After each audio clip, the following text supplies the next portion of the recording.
I'm very excited to welcome back one of my favorite guests from last year, the wonderful Gracey. I don't know why I did that like there was going to be a crowd cheer. Maybe we can put it in after. I think that would be really ideal. Hello, thank you. That's very kind.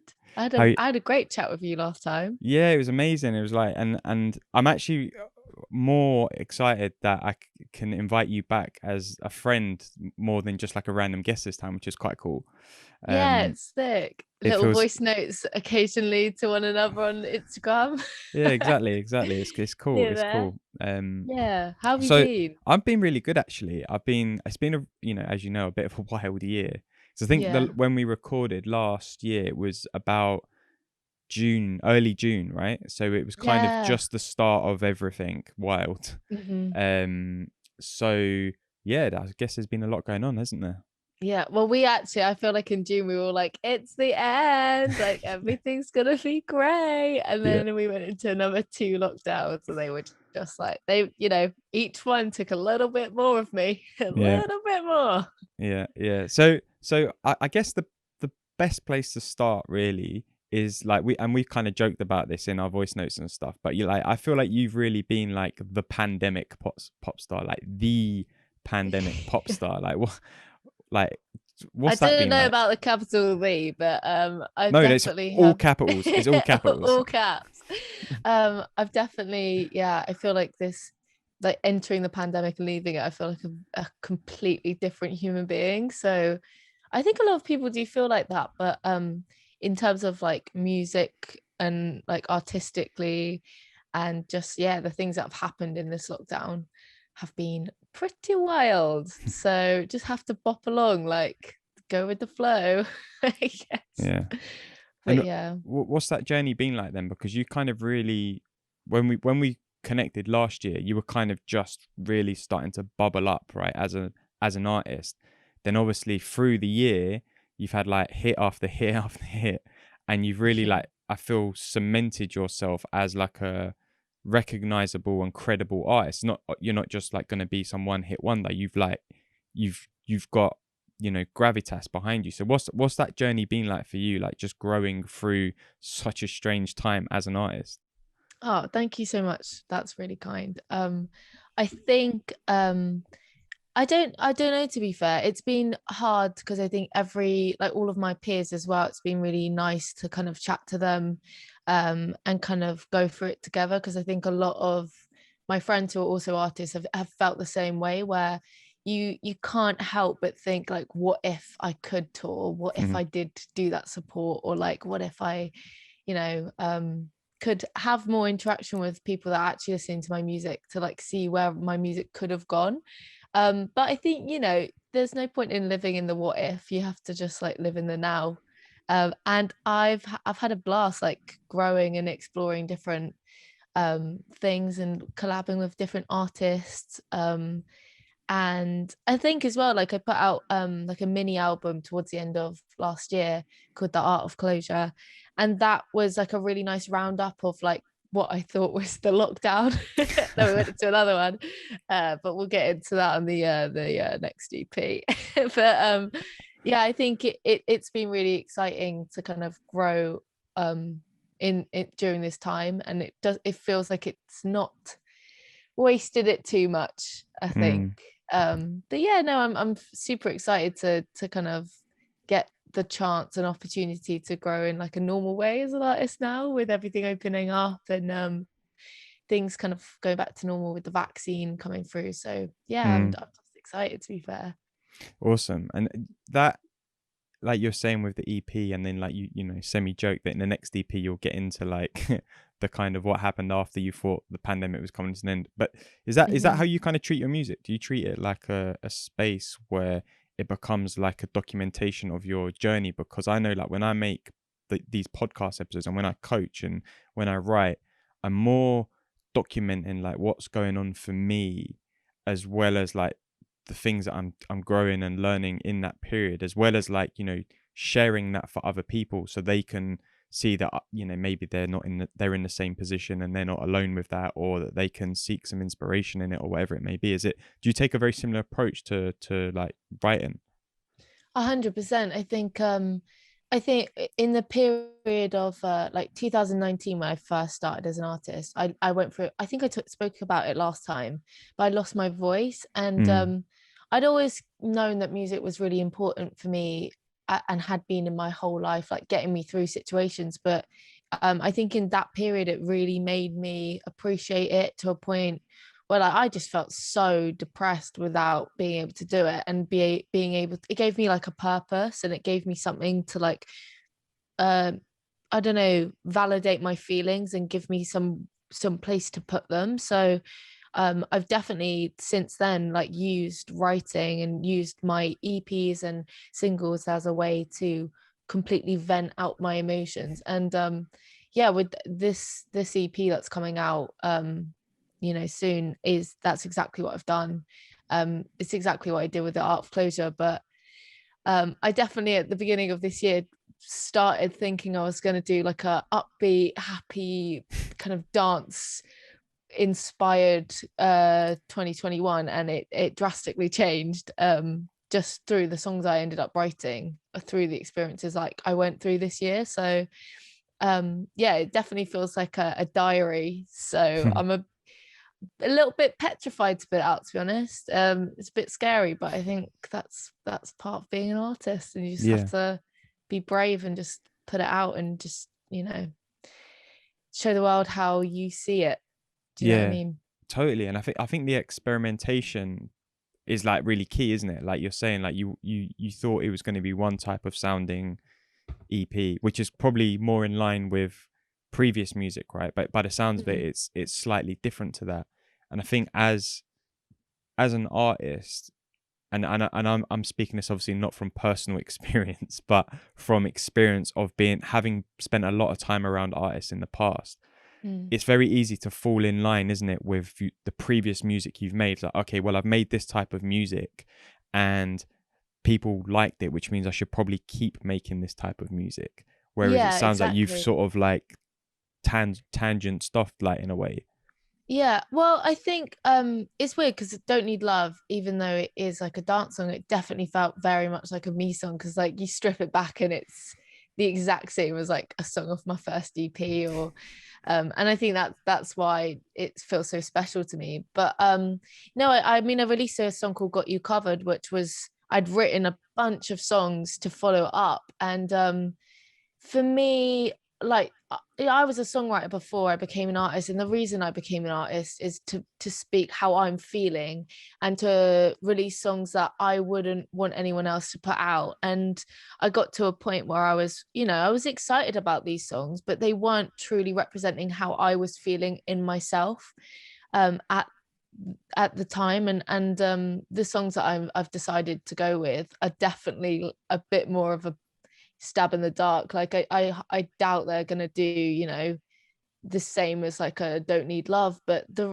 that's Don't Need Love is wicked, but it's not the reason I started being an artist. I started to be an artist because I wanted to connect with people in the way that my favorite artists connected with me. And I want to listen to music that feels real and feels honest and feels brave. And that's why I did it. So I had to, I feel like it's a bit of a brave step. It's a bit weird, but I'd rather genuinely connect with less people and have a genuine connection than, put out a song that doesn't really mean anything to anyone, including me. Uh, Although to be fair to you, Got You Covered was a very special song to me as well, because it was about my best mate who was struggling with an eating disorder. But yeah, just in terms of where I am in my life, this kind of new music feels like it represents that really well. And it was really fun to make. It Mm, gave me a lot of kind of control over how I was feeling, and it made me feel really understood. And I was the person that gave me that. And it's helped me kind of, yeah, come to terms with a lot of shit. So it's very special to me, and mm, hopefully one other person at least will like it. yeah. Otherwise it's gonna be lame. No, it'll be fine. No, I'm sure it will. And I think one of the things that we fall into the trap of believing is that it's like, if I'm going through something, I'm alone with that. Do you know what I mean? And it's like Yes. sometimes, and we were talking a bit about this before we recorded as well, about like explaining just what you've learned and what you've been through from a really honest point of view. It's like you're not trying to put on a performance and say like, well, I've got it all figured out, like here's everything that I know and you should know too. It's like, actually, no, this is stuff that I'm learning and growing through at the same time. And that becomes a lot more relatable to people, because someone can be like, okay, like I get that. Like we've got you covered, right? Obviously, like you said, it was for your friend and about your friend's journey. Like there's so many different ways that people can hear that. Someone can hear that as someone who's in your friend's position. Someone can hear that as someone who's in your position with having a friend who's going through stuff, or someone could be hearing that from a place of like, oh wait, actually I've never really thought whether like I've checked in with my friends on that level, or do you know what I mean? So it's like there's so many different ways that people can hear your experience that relate to themselves. 100%. Yeah, and I think as well, like as long as, for me, it's always, if it resonates with me at the time, that's how it's gotta be. I say that, but my whole first EP was about an ex, and I was over it at the time I released it. So and it still hit me then, like it still made me feel so anxious and sad and worried. But I think I've kind of grown to a point within myself where I feel like brave enough to be able to live in it and release it whilst, I'm going through it. And who knows if that's a good idea. We will see. I'm a little bit petrified about it all, but yeah, no, it's all very raw, and it's all very very true and real. So yeah, 100%, I completely agree. Yeah, and I think it will relate with people, and it's like you said, as long as it impacts and relates to one person, that's really the job done, isn't it? Like it doesn't have to be millions, it doesn't have to be hundreds of thousands. Like it's hitting the mark for one person is creating the impact that you want that song to have. And I've always said the same with this podcast. It's like I'm not really bothered if I had like millions and millions of listeners. Obviously it'd be nice, don't get me wrong, but Yeah, as long as someone can listen to any episode and one person can take something from that episode,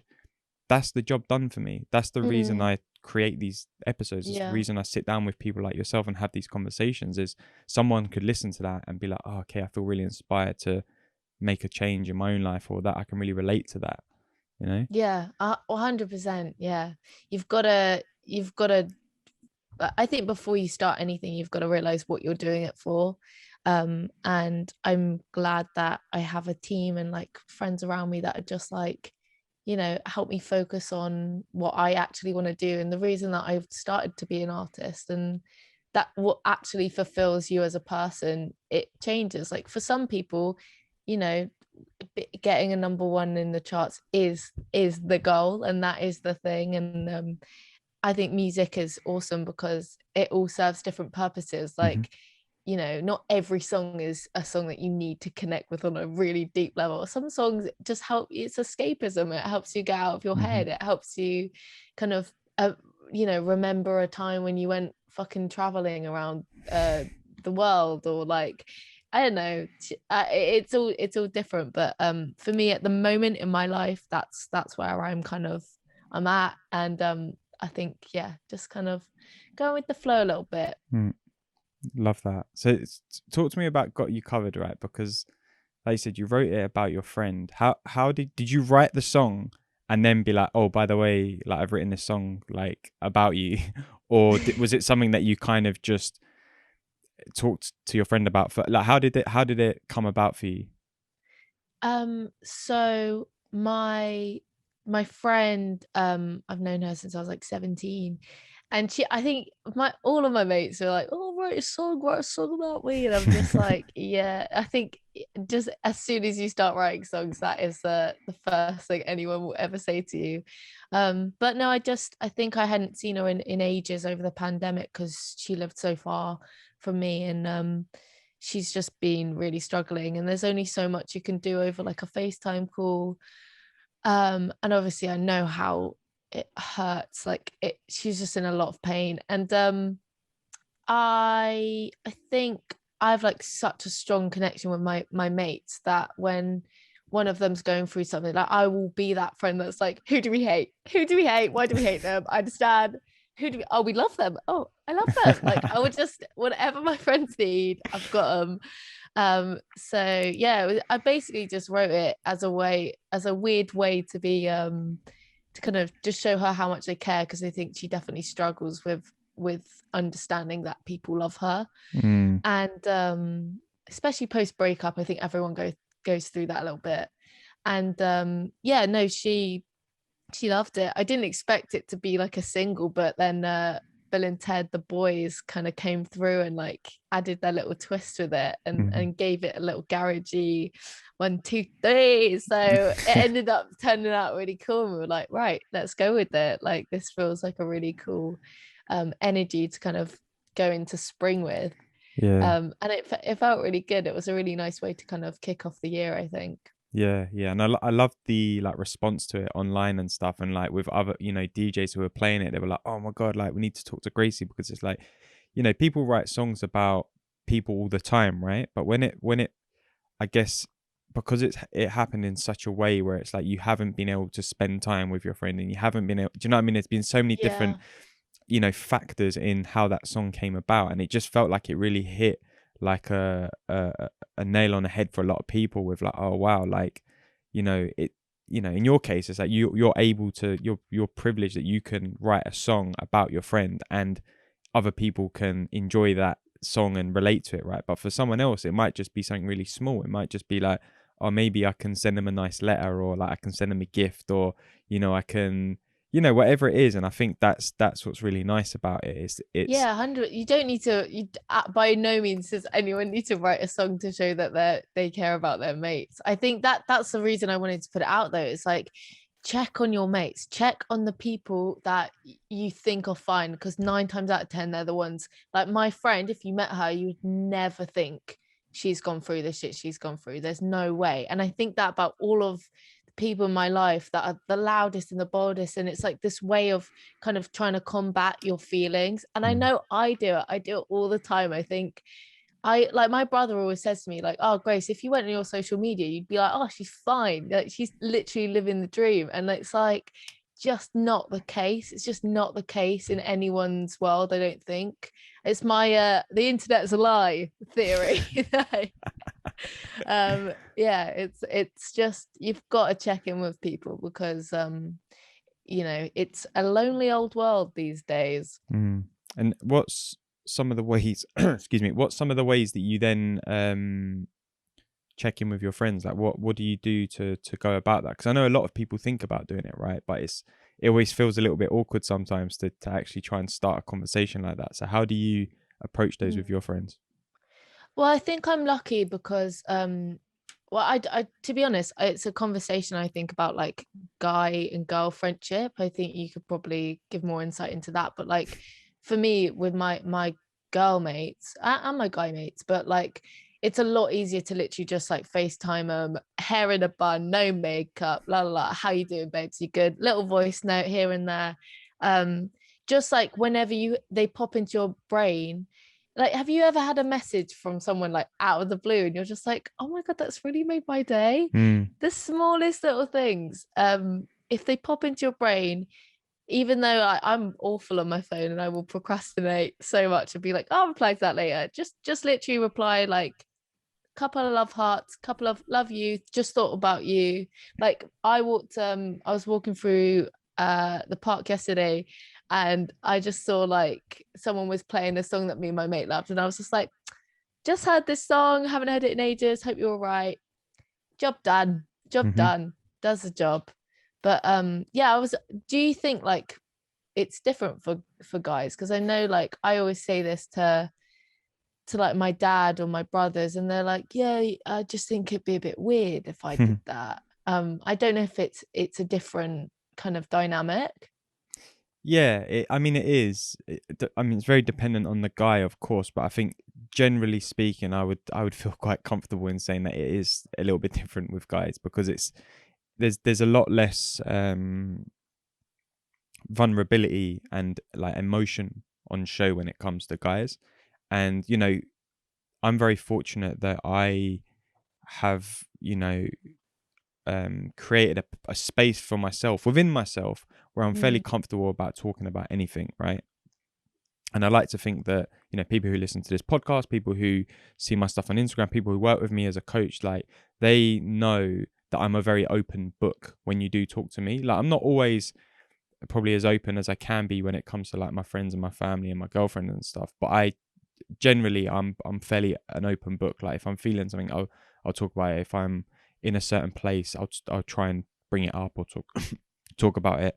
So I think generally with guys though, there is a bit of a block on like we don't really know how to talk about it. It's not that we don't want to a lot of the time. I would say from previous experience, I think it's not knowing how to, because to us the way that we've grown up and the things that we've, especially like, you know, my generation, especially the older generation, we haven't really been taught how to do that. We don't really know how to do it. We don't know. Do you know what I mean? It feels like Yeah. a real huge step out of comfort zone, because we're supposed to be the strong one. We're supposed to be the one who has it all figured out. We're supposed to be the Mm. this, the that, and the other, right? And it become when that's that you've grown up believing that, it's not Mm. necessarily true, as we know, but when you grow up believing that, it becomes hard to then break away from I that mean, the belief. expectations from most people would be that. So yeah, I completely understand. Mm. It's hard to kind of combat that.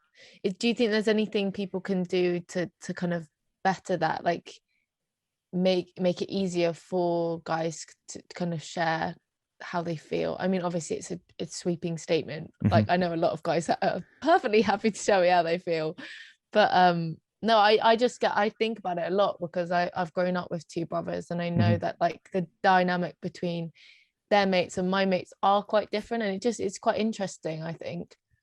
Yeah, I think, you know, the one thing that I has always helped me, especially with my friends, is just sharing my own experience. And I think when you start to share what you've been through, what you're feeling, and what you have learned, and what, you know, what's changed for you, or what, how, you know, whatever it is, sharing some kind of your own experience. And you know, it doesn't have to be guy to guy. This can be, you know, girl to guy. It can be whatever it is.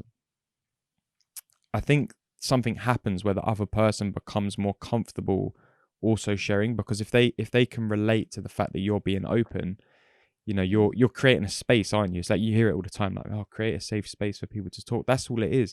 Creating a safe space isn't like sitting someone down and be like, okay, tell me what's going on, I'm not going to judge you. Mm. It's more like, here's some stuff that I've been going through, and you put your cards on the table. The other person then feels more comfortable to put their cards on the table, you know. Yeah, definitely.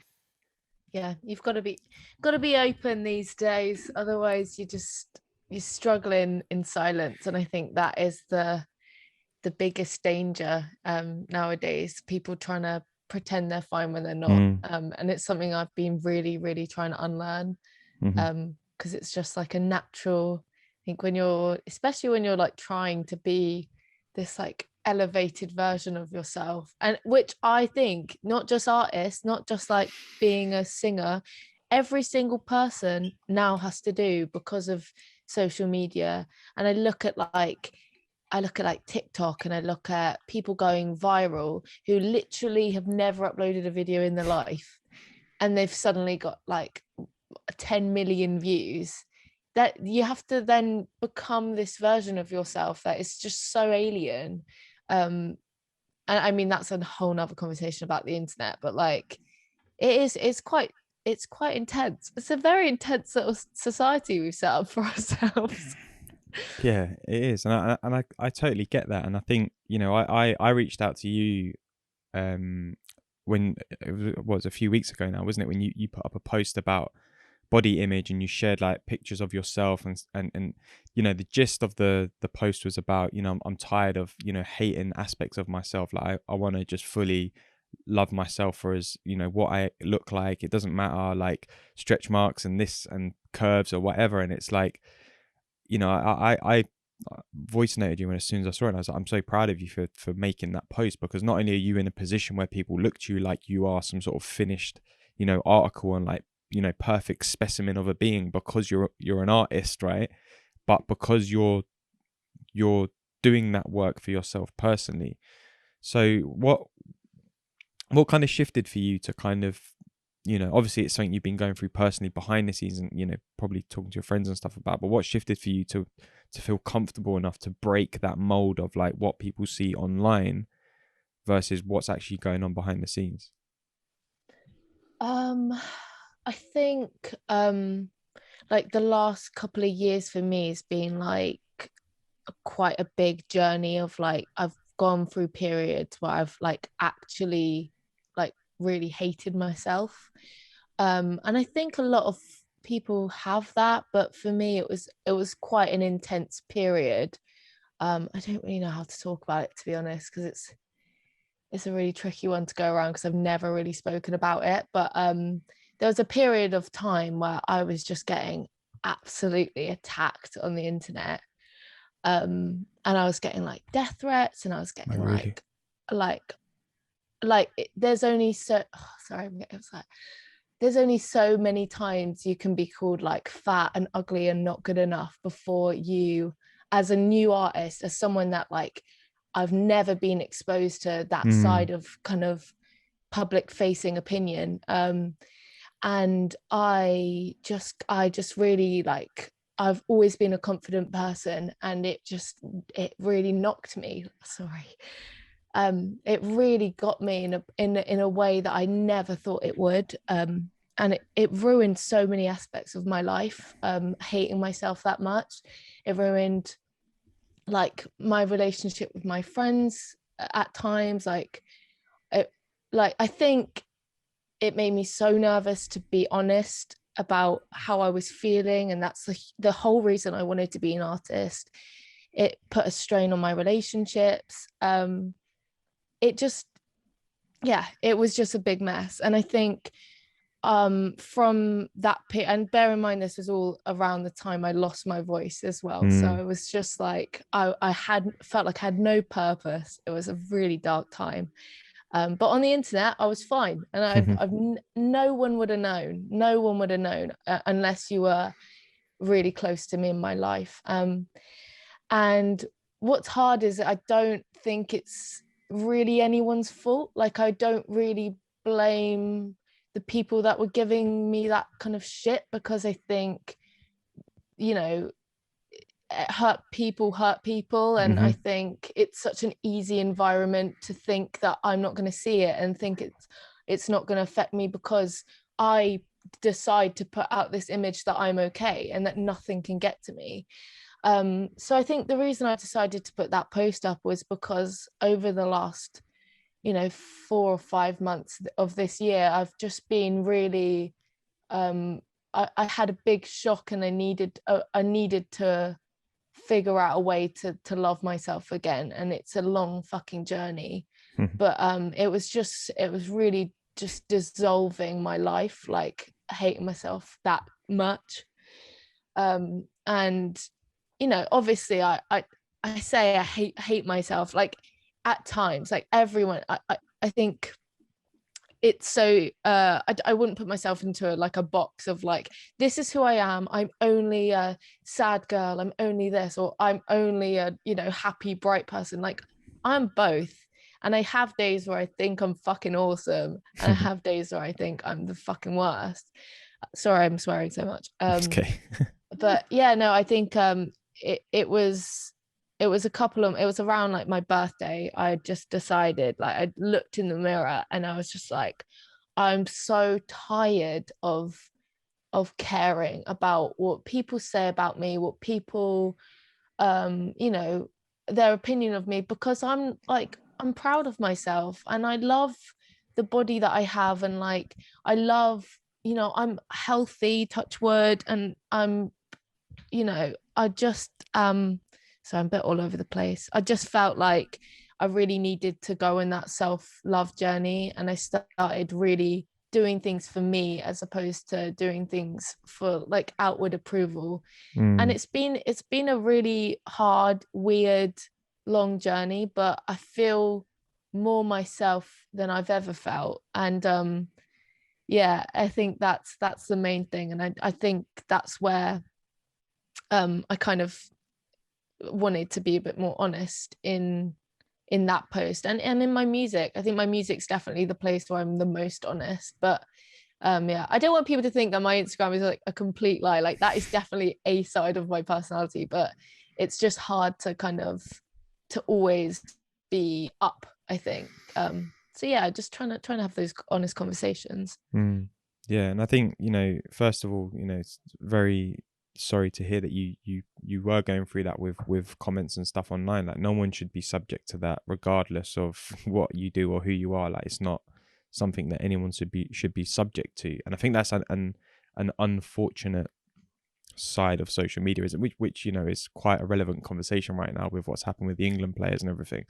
Exactly. And I think, one thing to really take away from that is that journey of saying, actually, do you know what, I don't have to be happy all the time. Like, it's okay if I'm sad sometimes, it's okay if I feel this way. That's the beautiful thing about the human experience, is that we have this such broad spectrum of emotions, which we have the ability to feel any single one of them, and none of them are right and none of them are wrong, none of them are good, none of them are bad. It's just a feeling that we are able to experience, and that's what makes our human experience so great, is that we can experience such a wide variety of feelings and emotions. And I think that the more this conversation happens of trying to point in the direction of, like, it's okay if you're not feeling great, it's okay if you're happy, it's okay if you're sad, it's okay if you're angry, it's okay if you're whatever, like, it then opens up the door to have conversations more easily than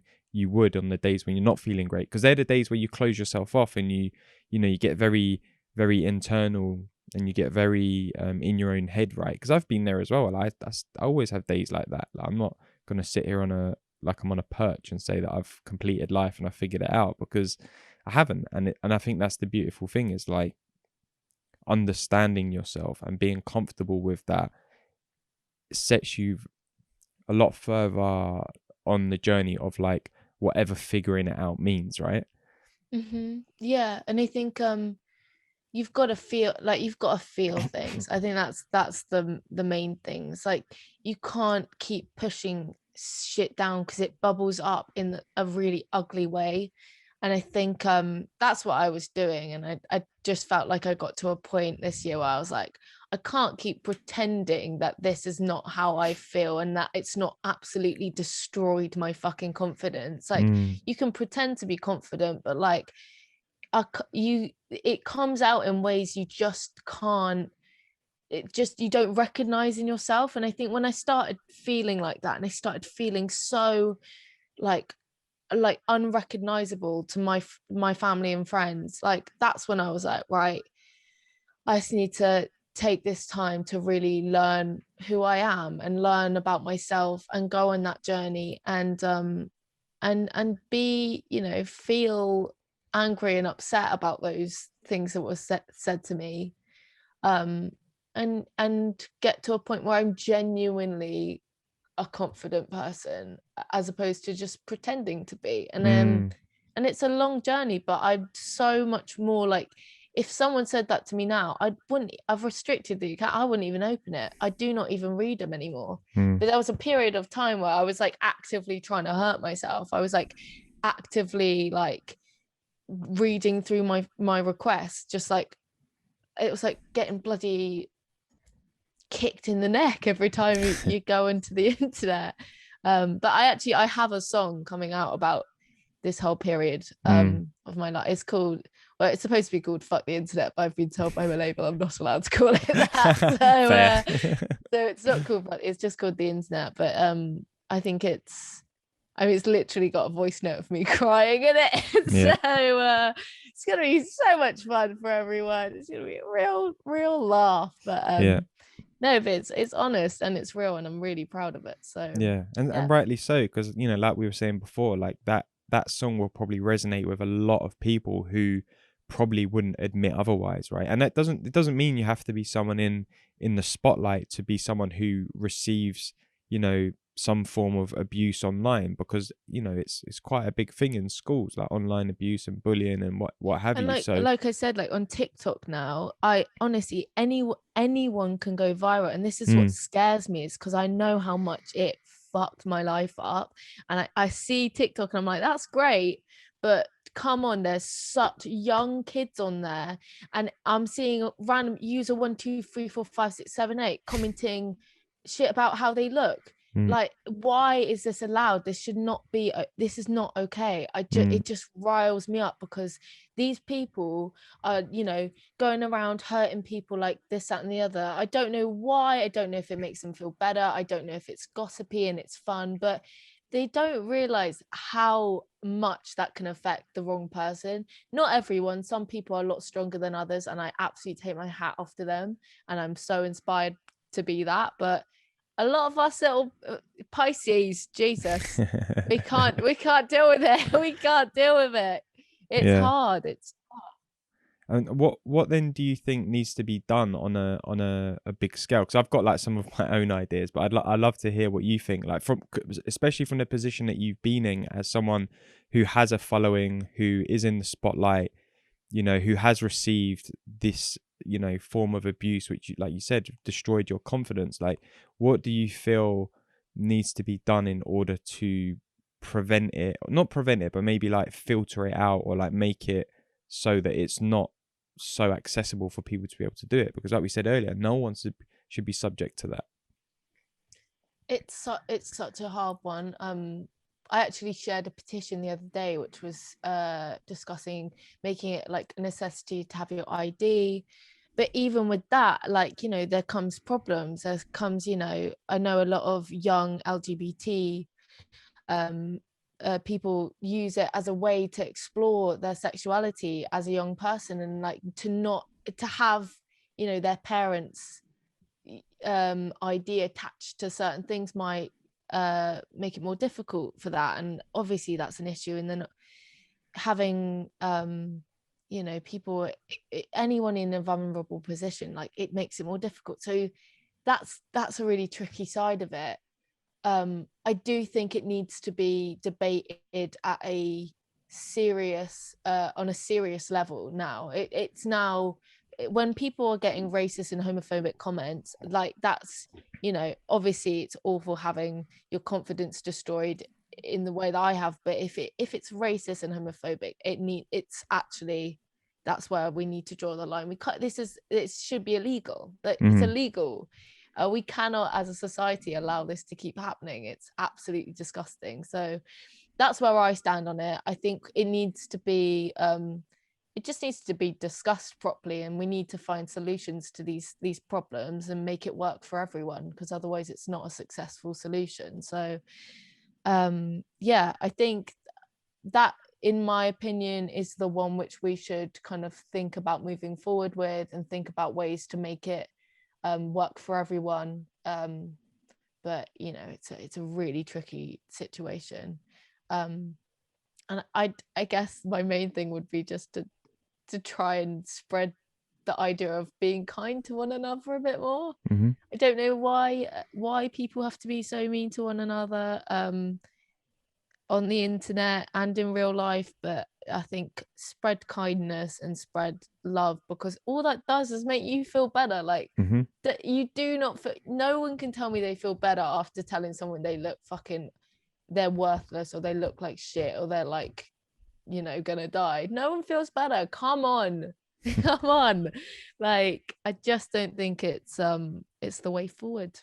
Yeah. So I'm gonna try and be an ambassador of just spreading good vibes and good love, and that's all I can try and do, I think. And I think that goes a long way, you know, and I think what you were saying about there being, you know, ID attached to, or some sort of identification process attached to an account, I think, you know, that you know, it won't solve all of the problems, but I think it will definitely go a long way in terms of like helping to find the people who are, you know, sending these horrible messages. Like, if every account, you know, had someone's photo ID and a picture of them holding the ID attached to it, as soon as you report that account, it's easy to find out who that person is. Whereas now it's too easy for people to have accounts anonymously just so that they can hate on people, right? And I think, you know, looking at what the England boys have been through in the recent weeks, it's,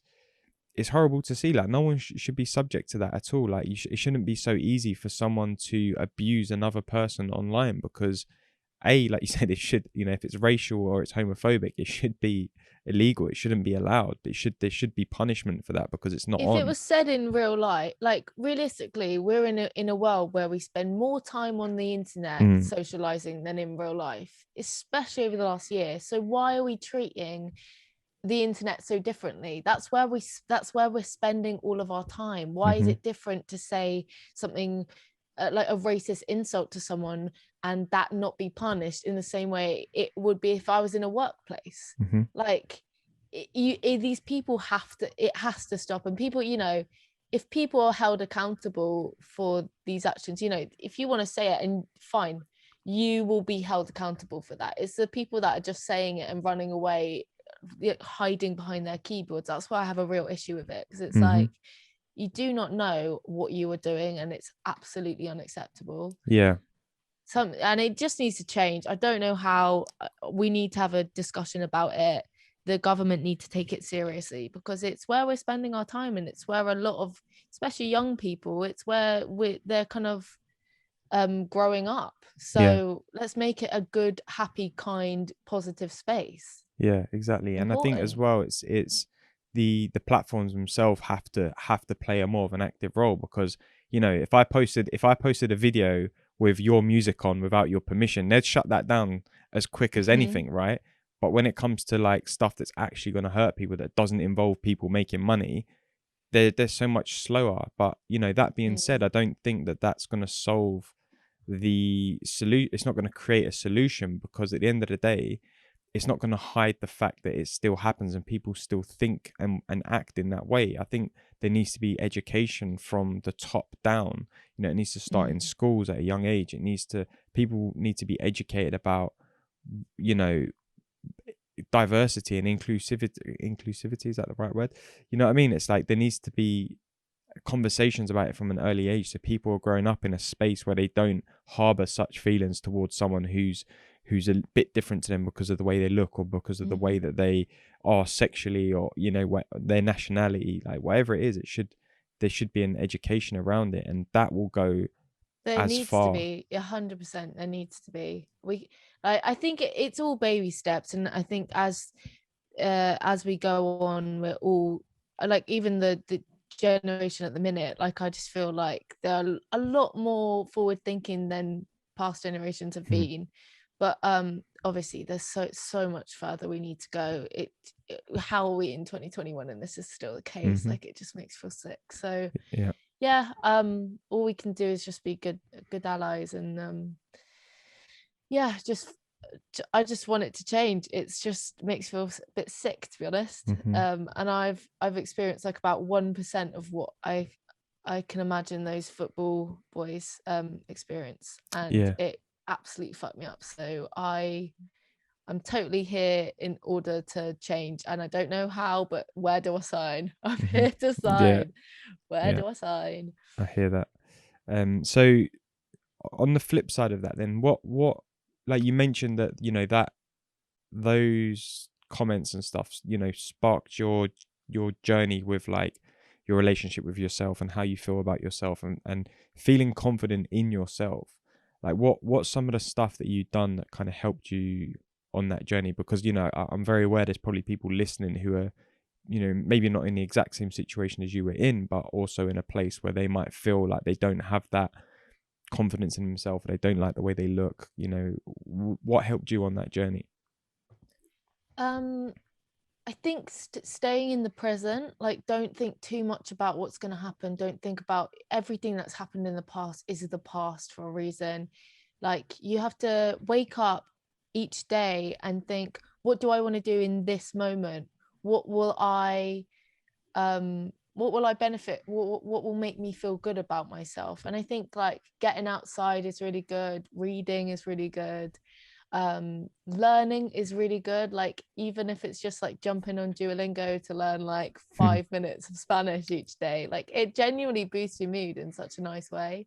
And I've said like the people that follow me on Twitter will be like, Grace, shut up, but I always say the small things. It's the little things. It's like when you get a coffee, actually sit and taste the coffee. Don't just down it because you need a caffeine boost. Like, I don't know, the little tiny things, the bursts of gratitude brighten your life up so much. It's like crazy. And the last 6 months, every night I've been writing like at least 5 things I'm grateful for that day. And I might have had a really shit day, but just being grateful for the things that you actually have right now.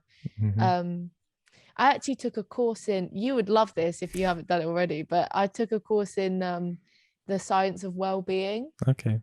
And it just spoke a lot about like what actually makes us happy and why why we think things will make us happier, like money, like new cars, and why they actually don't. And it kind of just completely eradicates any like kind of delusion around it. And from that course, the main thing I got was that, like, well, for instance, with money, it's like I think it's in the US, but I'm pretty sure it's similar in the UK. It's like once you hit like 70 grand a year, you always think the richer you'll get, the happier you'll get. And that's just something in society we think. But actually, once you hit 70 grand, you don't get happier, you stay the same because all of your needs are fulfilled. And then everything else just, you know, you have a burst of kind of excitement and it goes, your baseline happiness doesn't change.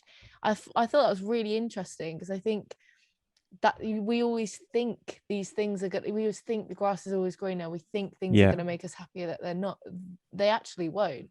The thing that's going to make you happy is being appreciative and grateful of what you have and the friends and the relationships you have in your life that mean a lot to you. That's what fulfills you, I think. So it's easier said than done though, and I'm not trying to preach because I do the exact same thing, but it's very interesting. If anyone wants to take that course, it's really sick. Where was that course? Where can people find it if they want to check out that or something similar?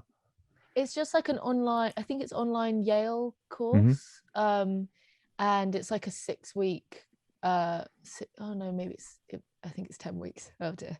It's 10 weeks, but it's super easy. It's not like a hard thing. You just do like a couple of like kind of lectures a week. It's really interesting, and it really it makes you view the world in like a really nice way. But everything you gotta kind of sustain it as well. I think you can't just like do it once and then expect your life to change. You have to like put it into practice. But yeah, exactly. And I think the gratitude listing is really powerful. But I think if you're taking it from an approach of like, well, actually, if I write down 5 things every night that I'm grateful for, okay, yeah, you're creating more awareness throughout the days of the things that you're grateful for. But unless you're actually being grateful for them in that moment, then you're so right. You're sort of missing the trick, right? So there's no point in doing it. It's a waste of time. Go to bed earlier. It just becomes a tick box exercise, right? But you're right. the real power, and I'm not saying not to do it because it's really helped me in my life, but I'm saying that to go beyond that is actually be like you're saying, when you're drinking that cup of coffee, really appreciate the coffee, like smell it, taste the flavors, enjoy the process of like standing and waiting for the person to make the coffee, chat to them, like those little hits there of gratitude and appreciation are what add up to make happiness. And I'm actually I've never said this out loud on the podcast before. I'm actually writing a book about happiness at the minute, and amazing. A lot of it is about that. It's about understanding how we have the choice on how we create happiness in our life, and understanding that. Oh my god, I can't wait to read that. Your last book was amazing. Thank you. It was so great. I completely agree. It's always it's like the idea of savoring. It's like, what if you think in the moment, if you're someone that struggles with staying in the moment, think about what you'll look back about this moment and miss. It's a really good way of kind of making you instantly go into kind of a state of gratitude, because if you're looking at a beautiful view, instead of like looking at it and be like, oh, it's kind of nice, yeah, la la la, like look at it and be like, oh, one day I'm gonna look back and I'm gonna think about this and I'll think, wow, look how amazing that is. Like little things like that, it really, really helps, and it makes you really appreciate the moment in a way that it's quite a nice little trick, I think, because I struggle with that sometimes. I really the day of the Brit Awards, I did that the whole day. I was trying to TikTok the whole thing as well, but like I'd do it, I put my phone down and I literally would just sit there like in silence. My manager thought I was having an attack. I was literally just sitting there like, one day I will, you know, I'll think back to this and I'll know I was really here and I was in the moment, and just I took that day to just be, I'm really proud of this. I'm really proud of this moment. It was a weird day, but I was just like, you know, you have to take those times to just really take things in. And yeah, it just changes your whole perspective on things. It's nice. Yeah, I love that. And I think it's you know, the whole, you know, don't get me wrong, the podcast is called In the Moment, right? And that's how I live my life. But Oh I my god, think, true. yeah, Sorry, I like, forgot. but but like actually understanding what it really means is like what you're saying. It's about living what is right in front of you right now, in every moment. Like whether that's, you know, we're having this conversation, I'm fully attentive to this conversation. Whether it's you're at the Brit Awards, you're fully taking it in. Whether it's looking at a beautiful scenery, whether it's dinner with your friends, conversation on the phone, reading a book, like give your attention to that thing that's right in front of you, because that's how you know, harbor this appreciation and this gratitude, which then creates happiness in your life, because you're grateful for every moment and everything that you experience, good or bad, you know, with the label good or bad on them. You know, it still becomes something you are grateful for because it's helped you learn, it's helped you grow, it's helped you see something differently, or whatever it is, you know. Definitely. Yeah, it's a nice little and it's so easy to not be in that state as Mm. well, just the way that everything is nowadays. Everything's so quick and it's so like instant, like, and sometimes it's nice to just have a little bit of space, have a little bit of thinking time to feel, even if those feelings are not the best. Because sometimes I think it's quite like, I'm definitely someone that's guilty of trying to just like gloss over the bad feelings, but you have to just drive through them. And even, you know, I'll probably look back in a couple of years and be like, oh, I really want to write a heartbreak song. Like, how am I Mm. gonna and I'll think back and I'll be like, why didn't I just write down how I felt? Just get some good inspiration. Yeah. Well, who knows? Well, Yeah. who knows? Which you know, kind of brings us back to what we were talking about at the beginning, right? Is like expressing the way that you feel through your music, because you're feeling and experiencing those things, as you know, as you want to write about them, which is where the relatability comes from, right? Mm-hmm. Which I think is super powerful, and it goes to show with your EPs, with the singles you're going to put out, with future EPs, albums. It's all gonna, if you stay in that zone of the way that you create, it's going to be so relatable to people that people are going to really take something just from listening to it. It could be a joyous sound, it could be a more mellow sound, but if someone can relate to it, that's the power of music. Yeah, I think that definitely for me, that's why I wanted to become an artist. And yeah, and I think just got to be who you are. Just be completely unapologetically yourself. I think that's my like word of the year. Just unapologetic. Say what you feel. Spread good, like positive vibes to your loved ones, and that's all you can Mm, really do. Just be mm. honest. Love Yeah. that. So what's next for you? You've got a single out right now. What's the tell us about Yeah. it. I guess I don't know the exact day of like when it's out, because I don't know if this is out on the exact day.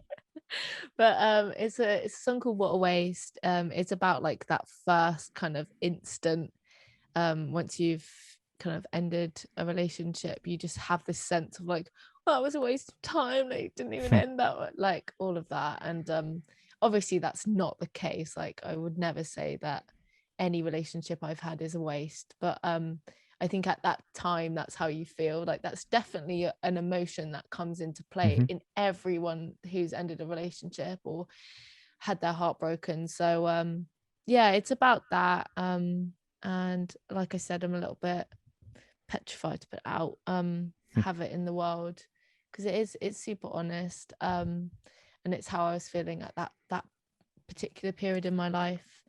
um So yeah, that's out. I'm really proud of it. And then I've got an EP coming out as well, which I'm super excited about. Similar vibe. And it's probably my most like honest, raw kind of EP that I've ever done, and been Awesome. really involved in like the production of it and the creative surrounding it. It just feels like my little baby, and it's really helped me get through like a really dark period of my life. A really weird kind of coming to terms weird time. So yeah, I am really excited about it. Sorry if I sound very melancholy about it, because it is quite raw, but yeah, no, it's cool. It's cool. I Yeah. hope people like it, and I hope people don't hate me for it, but we'll see. We'll see. And look, do you know what? Either way, it doesn't matter, because the music is about you expressing yourself, and that's the power of music, right? It's not about how other people receive it. Obviously, it's nice when you get the kudos for it, but even if they don't, like, you've created the music that you wanted to create, and that's far more powerful in your own life than just making something that you think people are going to enjoy, right? And bringing that honesty and 100%. vulnerability is Yeah. one of the things that makes your music so good. That's why people have related to it in the past and will 100%. continue to Dude, do like so. literally, this was my whole thing when I was going through it. I was like, I can release music that's upbeat and happy and good summer vibes. And I honestly wrote a song about every single one of my friends, because I was like, that's how I can do it. That's how I can write love songs, is if I write them about my best mates. So I wrote so many. And then I wrote What a Waste, like, and as soon as I wrote it, I was just like, I when I sent it to my manager, I almost hoped she didn't like it, because I was like, oh fuck, she's gonna make me put it out, and then I'm gonna have to put it out into the world, and then my feelings are gonna be exposed, and then imposter syndrome part 2 will come back. And but yeah, no, I think I then went through the realization that the reason I wanted to be an artist is for that exact reason, is to be honest. And I was living a perfectly happy life as a songwriter before. So I'm gonna take this opportunity to speak my truth and speak my views on the world and how I view it. So that's my whole artist project. So if you like it, come join the gang. I love that. So where can people find you online to keep up to date with you? And because you are hilarious online as well, it's not all doom and gloom. It's Honestly, whenever Gracey's I talk hilarious. to you, dude, I just go into my like deepest self. Like I'm like, you know what's so interesting actually? I found out the other day that are you into like star signs? Yeah, My what are the three again? It's like sun, moon, and rising. yeah. My sun and moon are both Pisces, but my rising's a Leo. I think that just Ah, makes so much sense in my yeah. personality. But no, I thank you. I appreciate it. I am Gracey with an EY. Everyone spells it wrong, but I'm dyslexic, so it's spelled with an EY. And Gracey on TikTok. And then I can't remember what my Twitter handle is. It's got an underscore in it. Gracey music underscore. Awesome. So follow along for the big mess. It's gonna be a big mess. You should come to a Gracey Versus as well. I have a little series on my YouTube called Gracey Versus, where I basically tackle different things and verse loads of different things that I'm usually quite bad at. So maybe we should do one on like, I don't know, this kind of conversation. Yeah, that'd be sick. That'd be awesome. Actually, I'd be well up for. I'm always up for stuff like that. So yeah, we can definitely sort that out. Sick. I'll voice note you about it later then. Cool. Awesome. Well, look, thank you for the time, and for, like I said, for being you and striving to be honest and just be a good voice out in the world. And it doesn't necessarily mean that you're always shouting about the good and nice things, but just being honest and you and vulnerable and open is a lot more powerful than that. So we appreciate you for doing it. Oh, I really appreciate it. You're such a legend. Thank you for having me. Always. Sorry for taking it a bit deep. I definitely was not prepared. I was not prepared. I was not prepared. But here we are. We're living the dream. Thank you. Sick. Bye.